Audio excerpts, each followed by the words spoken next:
આંદોલન કોંગ્રેસ પ્રેરિત હોવાના દાવાને શક્તિસિંહે ફગાવ્યું। શક્તિસિંહનું કહેવું છે કે ક્ષત્રિય સમાજનું આંદોલન સ્વયંભૂ આંદોલન છે। ભાજપ હવે અહંકારી વલણ અપનાવી રહ્યું છે।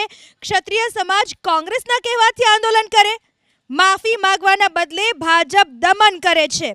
મા બહેન અને દીકરીઓનું ભાજપે અપમાન કર્યું છે, એવું કહેવું છે શક્તિસિંહ ગોહિલનું। આ એક ભાજપનો વધારે પડતો અહંકાર છે।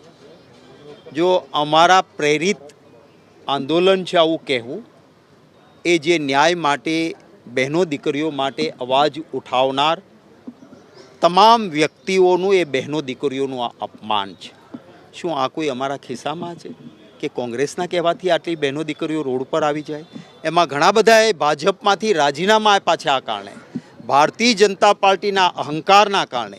અને એમાં કોઈ માત્ર રાજપૂતો છે એવું નહીં, કારણ કે આ દેશનું મેં કહ્યું એમ શાસન કરનારાઓમાં 18 વર્ણ કોઈક ને કોઈક રીતે જોડાયેલા, કોઈક લાગણીથી તો કોઈક સીધા તો કોઈક આડકતરા હતા। અને એટલા માટે તમામ લોકોનો આક્રોશ છે એ સમયે, આપણે કહેવાય છે ને કે ઘણા બળતામાં ઘી રેડે, ભાજપવાળા બળતામાં પેટ્રોલ રેડી રહ્યા છે અને એમાં આખરે દાઝવાનું એમને જ થશે। તો પ્રશાંત કોરાટે શું નિવેદન આપ્યું હતું એ પણ સાંભળીએ। કોંગ્રેસનું કાયમી માટે ચૂંટણી પહેલાં કોઈ મુદ્દા હોતા નથી। સમાજને અંદરોઅંદર લડાવવાનું કામ, અલગ અલગ જ્ઞાતિ, અલગ અલગ ધર્મના લોકોને લડાવવાનું કામ રહ્યું છે।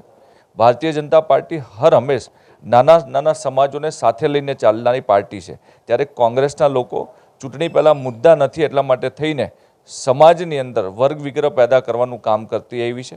ક્યાંક ને ક્યાંક કોંગ્રેસના લોકો ચૂંટણી પહેલા આ પ્રકારે જ્ઞાતિનું વર્ગ વિગ્રહ કરતા હોય, આની પાછળ 100% કોંગ્રેસના લોકો છે।